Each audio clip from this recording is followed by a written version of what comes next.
ရမဲသင်းမှာစီပုံးတွေတင်ဆောင်လာတဲ့ကားကိုနောက်ကဆိုင်ကယ်ကဝင်တိုက်လို့မိထလောင်ပြီးကိုဝင်ဆောင်အမျိုးသမီးတဦးအပါအဝင်3ဦးမိလောင်သေဆုံးမှုဖြစ်ပွားဆိုင်ငယ်ကိုရင်ပဲပေးပါလို့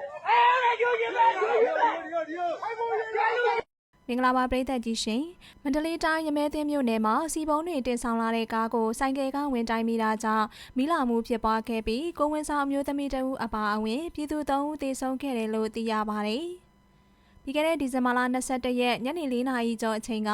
ရမဲသင်းမြို့နယ်စံပြသိမ်ကုန်းရွာကျက်ရှာလန်းခွဲအနီးမှာစီပုံးတွေနဲ့ကုန်တွေတင်လာခဲ့တဲ့ကားကိုဆိုင်ကယ်တစ်စီးကဝင်တိုက်မိခဲ့ကြောင်းအဲ့ဒီလိုဝင်တိုက်မိရာကနေစီပုံးတွေပေါက်ခါမိလောင်ကျွမ်းမှုဖြစ်ပွားခဲ့ပြီးဆိုင်ကယ်ပေါ်ကဇနီးမောင်နဲ့2ယောက်နဲ့ကားပေါ်ကအမျိုးသား2ဦးတို့သေဆုံးခဲ့ကြောင်းဒေသခံများကပြောပါတယ်။ရှေ့ကကားကိုနောက်ကဆိုင်ကယ်သမားကဝင်တိုက်တာကားမှာစီပုံးတွေရောကုန်အပြည့်နဲ့စီပုံးတွေကပြုတ်ကျပြီးကားကမီးအရင်လောင်တာကြောက်ထဲကျတဲ့တယောက်ကမနေ့ကညနေကမှဆုံးသွားပါတယ်လို့ဒေသခံတဦးကပြောပါတယ်။အဝေးပြေးလမ်းမပေါ်မှာအချိန်နဲ့မောင်းလာရာကနေကားကအလူကန်ဌာနကိုအလူငွေထည့်ဖို့ရက်လိုက်တာဖြစ်ပြီးနောက်ကဆိုင်ကယ်ကအချိန်မထိန်နိုင်ပဲဝင်တိုက်မိခဲ့တာဖြစ်တယ်လို့လည်းသိရပါတယ်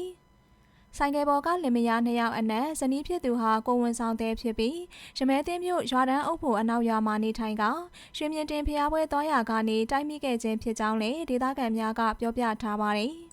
မီးလောင်ကျွမ်းမှုဖြစ်ခြင်းဘေးကပြည်သူတွေကဝိုင်းဝန်းငြိမ်သက်ခဲ့ကြပေမဲ့တခြားအကူအညီတွေချက်ချင်းရောက်မလာနိုင်တာကြောင့်ဆုံးရှုံးမှုကြီးမားခဲ့တာဖြစ်တယ်လို့လည်းဒေသခံတွေကပြောပါတယ်။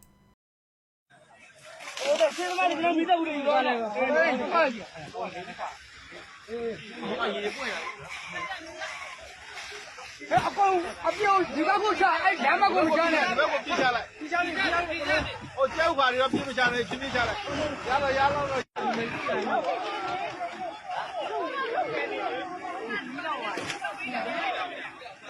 ဆိုင်ရမှာဒီရောပါရဲ့ဟ